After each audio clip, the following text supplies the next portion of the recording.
Assalamu alaikum. Welcome to 168 Hours, your weekly roundup of the top local stories. I'm Idham Naim, your host for the evening. Stay tuned.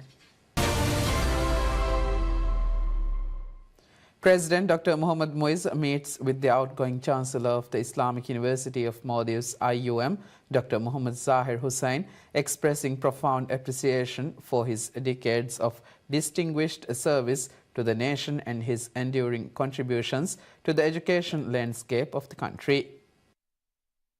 The meeting took place at the President's office, where the President paid tribute to Dr. Zahir Hussain's immeasurable role in shaping and advancing the country's education system. He commended the outgoing Chancellor for his leadership in spearheading the government's landmark basic education program, as well as his instrumental efforts in establishing community schools and atoll education centers across the Maldives. The President also acknowledged Dr. Zahir Hussain's commitment to fostering public awareness on the importance of education. Dr. Zahir Hussain, for his part, described his tenure as Chancellor of the Islamic University of Maldives as a distinct honor. He expressed his gratitude to the President for the confidence placed in him and praised the administration's ongoing initiatives to strengthen and improve the quality of education nationwide. In recognition for his exemplary service to the state, the President presented Dr. Zahir Hussain with a letter of appreciation. The letter highlighted his pivotal contributions to expanding higher education in the Maldives, both during his leadership at the Islamic University of Maldives and previously as Chancellor of the Maldives National University. The President further underscored Dr. Hussain's more than a decade of service as Minister of Education, crediting him with modernizing and reinforcing the national education system, embedding Maldivian values within curriculum development, expanding Arabic and Islamic education across the country, and implementing the transformative basic education program. Dr. Mohammad Zahir Hussain has devoted nearly 5 decades, 49 years and 9 months of service to be exact to the state, including more than 33 years in the education sector alone. In recognition of his distinguished record, he was conferred the Order of Distinguished Rule of Izzuddin in 2008 and more recently received the highest honor of service to Maldivian education on Republic Day of 2024. The Elections Commission of the Maldives ECM confirms that 2,993 candidates will contest the Local Council and Women's Development Committee WDC elections scheduled for 4th April. A total of 3,547 applications were submitted before the deadline through the Commission's portal. After review, 1,610 candidates were approved to run for council seats, while 1,383 were cleared to contest positions on women's development committees. The application process opened on the 17th of January, with submissions examined and applicants notified of their status. ECM officials underscored that the figures released are final unless a candidate withdraws or a court order requires the acceptance of a previously rejected application. Disqualifications were attributed to administrative shortcomings. The Commission cited failures to provide lifetime criminal and debt records, as well as the absence of mandatory clearances from the Maldives Correctional Service. The April polls will fill hundreds of administrative posts across the country. Voters are set to elect 626 island councillors and 52 city councillors, along with an equivalent number of representatives for the women's committees. The scale of the exercise is considerable, requiring the finalization of nearly 3,000 candidacies from the initial pool of applicants. According to the Commission, 294,937 individuals are eligible to vote in this cycle. The electorate is almost evenly divided, comprising 150,410 men and 144,527 women.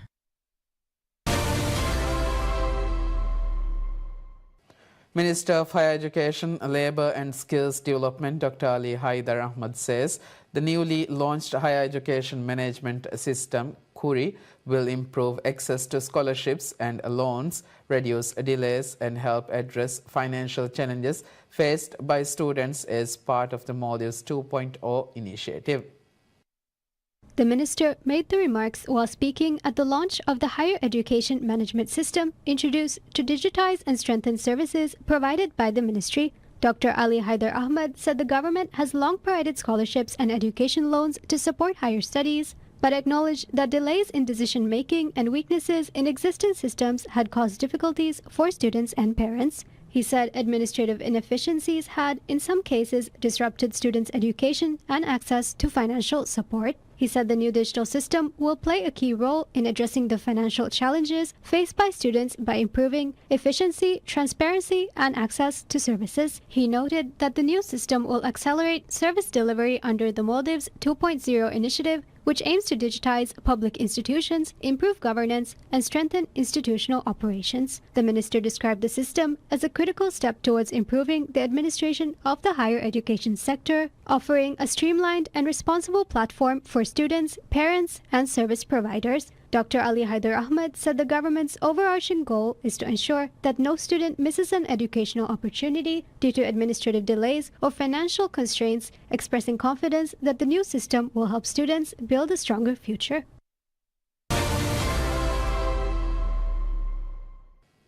"15 Maldivians from relevant government ministries and agencies completes advanced training in cyber security and resilience under a fellowship program conducted in Australia.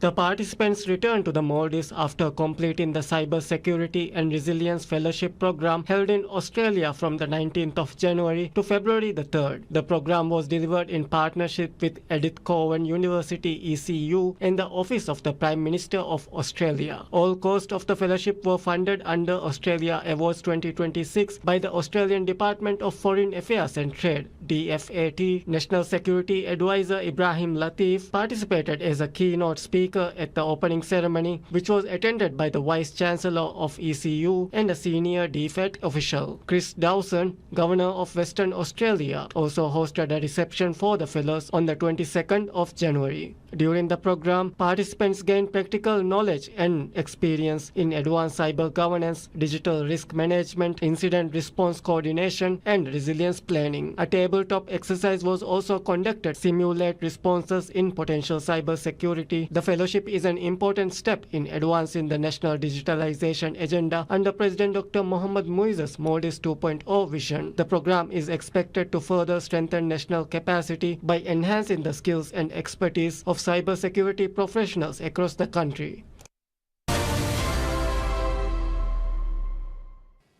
President Dr. Mohamed Muiz has said that a work on establishing a specialized cancer diagnostic center will begin in the middle of this year as part of efforts to strengthen cancer diagnosis and treatment services in the Maldives. Also, the president announced plans to propose legal amendments to introduce a formal homeschooling pathway for children with disabilities as part of broader reforms to strengthen inclusive education.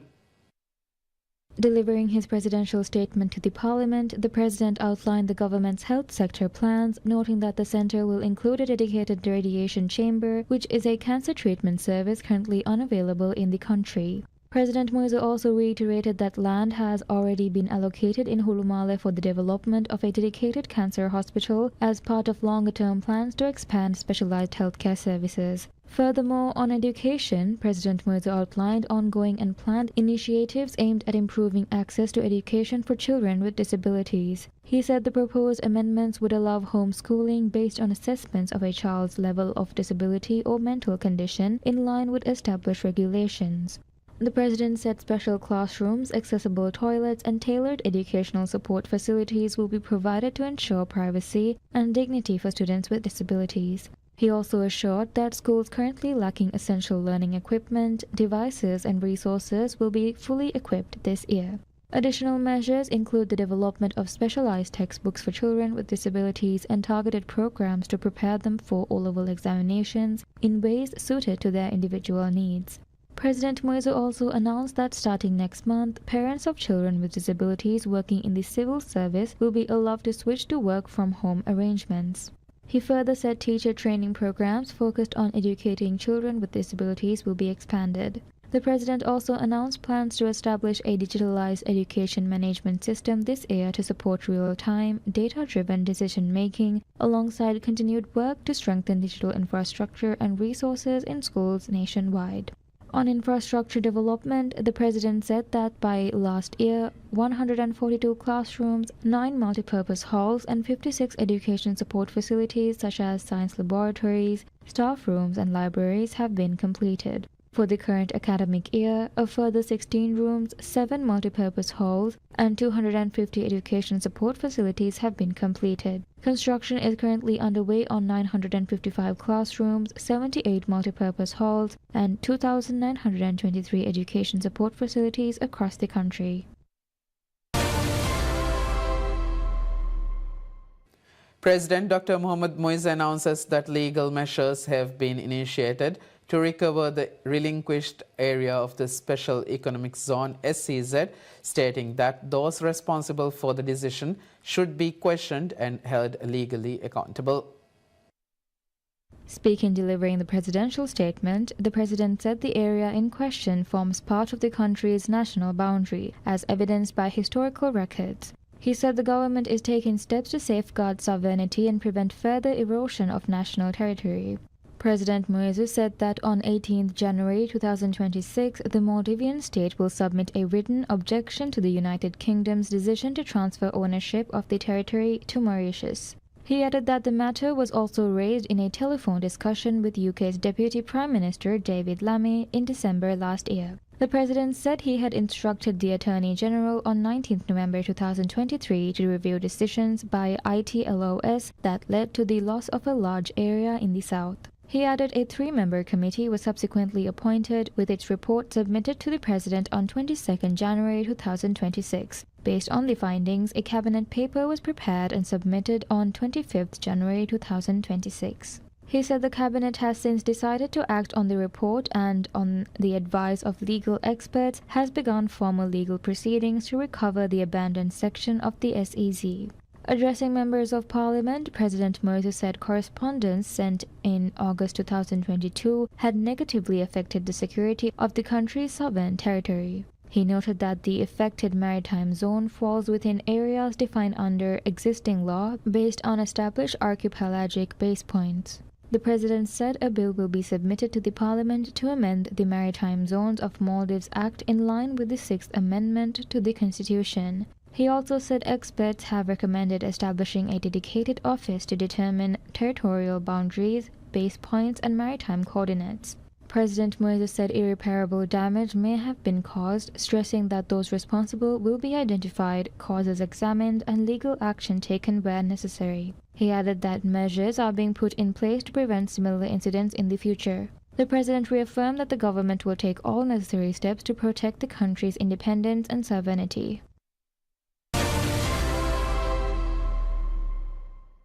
President Dr. Mohamed Moise reveals that the government is aiming for 2.5 million tourist arrivals in 2026. Tourism revenue is expected to rise because of the higher arrivals. During the presidential address, President Moise said that tourism represents the main pillar of the Maldivian economy. He said it is the primary revenue source for the nation and that previous year marked by notable achievements in the sector. The president highlighted that 2.2 million tourists arrived at Maldives at the end of 2025. This was a 9.8% increase compared to 2024. According to figures released by the Maldives Monetary Authority (MMA), in 2025, tourism generated over $5.5 billion in revenue. The president highlighted that this too was a 13.8% increase compared to the previous year. Additionally, he said this year the target was to welcome 2.5 million tourist arrivals to the Maldives.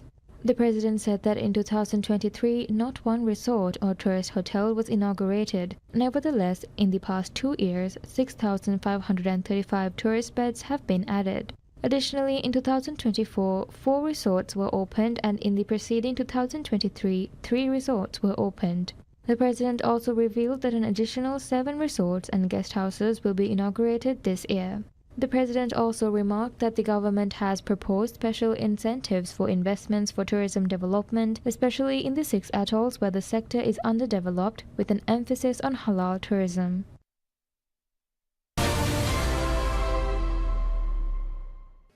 President Dr. Mohamed Muizzu formally launches efforts to reclaim the Chagos archipelago, reversing the position of the previous administration and asserting Maldivian sovereignty over the territory. The announcement follows widespread public opposition to the former government's recognition of Mauritius's claim to the islands, a concession many citizens regard as an unacceptable surrender of a region long considered part of the Maldivian sphere of influence. Since assuming office, President Dr. Mohamed Muizzu has made the reclamation of the Chagos archipelago a central priority. In his third presidential address to Parliament on 5th February, he declared that the Maldives had engaged in discussions with the United Kingdom and formally invalidated the prior government's decision. He confirmed that the Maldives had withdrawn its recognition of the archipelago as a Mauritian territory and rescinded a letter sent by the former President Ibrahim Mohamed Solih to the Mauritian Prime Minister. In a formal communication dispatched to Mauritius on Thursday, President Muizzu affirmed the reversal of the previous administration's diplomatic stance. In his letter, President Muizzu characterized the former administration's policy as a damaging error made during critical international proceedings. He wrote that the abrupt decision taken while hearings were underway at the International Tribunal for the Law of the Sea (ITLOS) had inflicted irreparable harm upon the nation. He added that a national inquiry would be convened to investigate the matter and underscored the historical ties binding the Maldives to Chagos archipelago. A cabinet review of a report prepared by a special committee analyzing the ITLOS ruling, which resulted in the loss of a significant portion of the Maldives' southern waters, has prompted the government to initiate legal proceedings to recover the disputed section of its exclusive economic zone, EEZ. Declaring that the state does not recognize any alteration to the territory defined by the constitution, the administration has deployed the Maldives National Defence Force (MNDF) to patrol the contested waters. Surveillance operations are being conducted using the Coast Guard vessel Dharmavanta and drones operated by the newly established MNDF Air Corps. Officials noted that the nation's territory encompassing land, airspace and territorial seas and seabed is inviolable as defined by its archipelagic baselines and the 200 nautical mile EEZ codified in maritime law. They noted that apart from a 1976 agreement concerning the Gulf of Mannar with northern neighbors, the Maldives has never entered into any arrangement that compromises its maritime boundaries. President Muizzu also addressed the domestic repercussions of the dispute, reiterating his commitment to accountability during his parliamentary address. The Maldives bases its claims on both geographic proximity and historical evidence. The Chagos archipelago lies approximately 310 miles south of Male, the Maldivian capital, compared with a distance of roughly 1,300 miles from Mauritius and its capital, Port Louis. Historical records and physical artifacts reinforce these ties. Gravestones inscribed in the Maldivian language found in Chagos are identical to ancient markers across the Maldives, attesting to a long-standing presence in the islands. Centuries of Maldivian folklore recount the journeys of travelers and fishermen to the archipelago, while a royal decree issued by a 16th century Maldivian monarch asserted sovereignty over the territory, a claim predating human settlement in Mauritius by more than a century. Modern scientific analysis has further substantiated these assertions. Carbon dating of archaeological finds and DNA testing of Chagosian descendants who were forcibly displaced in the 1970s to make way for a UK-US military base reveal clear genetic links to Maldivian and Creole ancestry.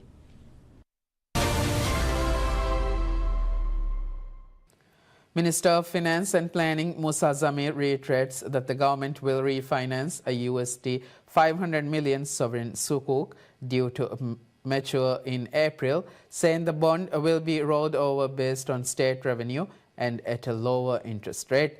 He made the remarks speaking on a program on PSM News amid continued public and international scrutiny over the Maldives' debt sustainability.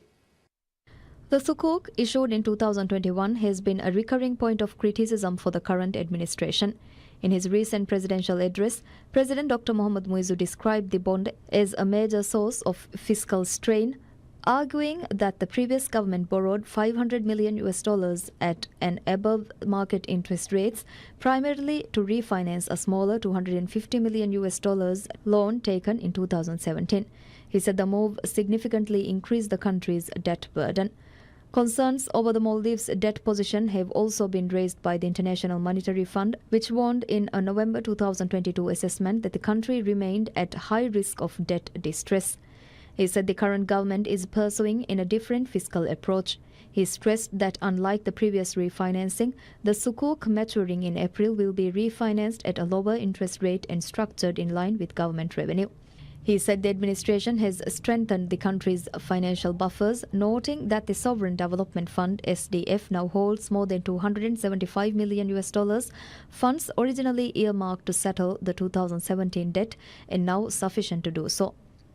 According to the minister, improved fiscal management has strengthened the Maldives' credit profile, enabling the government to borrow around $150 million at comparatively low interest rates as part of the refinancing package. He said this approach would allow the Sukuk to be managed without significantly depleting the country's key financial reserves. The Maldivian government establishes a fully state-owned pharmaceutical import company in a bid to address long-standing problems in access to medicines and rising healthcare costs. Public access to medicines has been one of the most frequent complaints about the health system in the Maldives.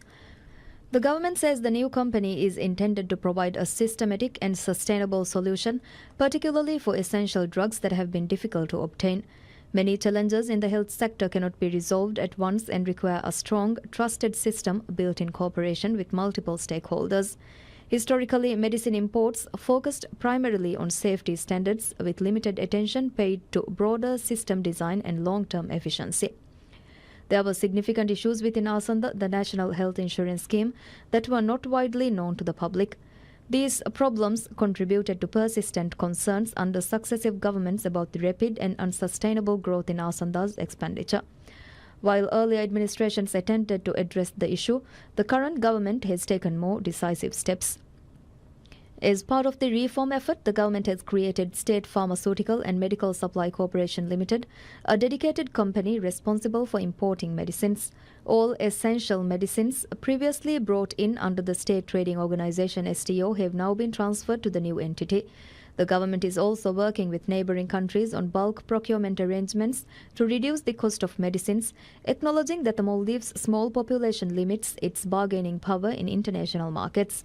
Speaking on this matter, President Dr. Mohammad Muizzu said within the next 2 months, all essential medicines required in the Maldives, along with a range of drugs that are currently unavailable, are expected to be supplied through State Pharma.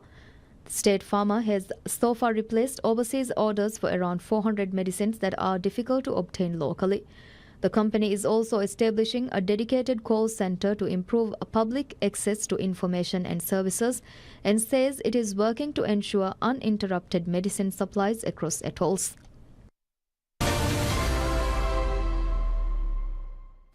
The government unveils a sweeping initiative to reinforce its defences against drug trafficking, announcing the deployment of a specialised container scanner for sea cargo and the consolidation of enforcement agencies.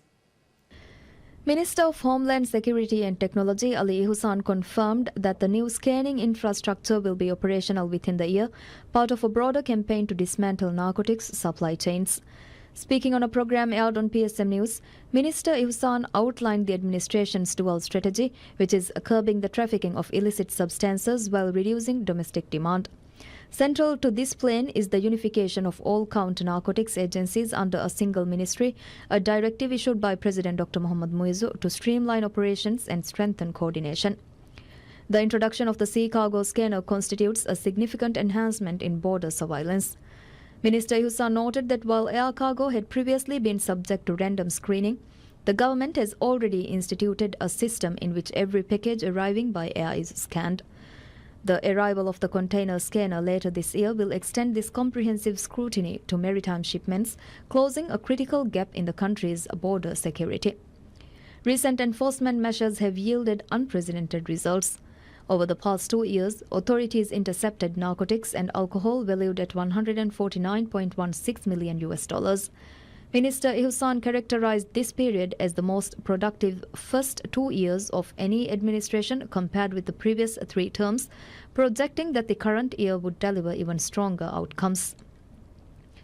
The government is also intensifying its domestic crackdown through Operation Alimagu, which Minister Ihsan described as highly successful in identifying trafficking networks.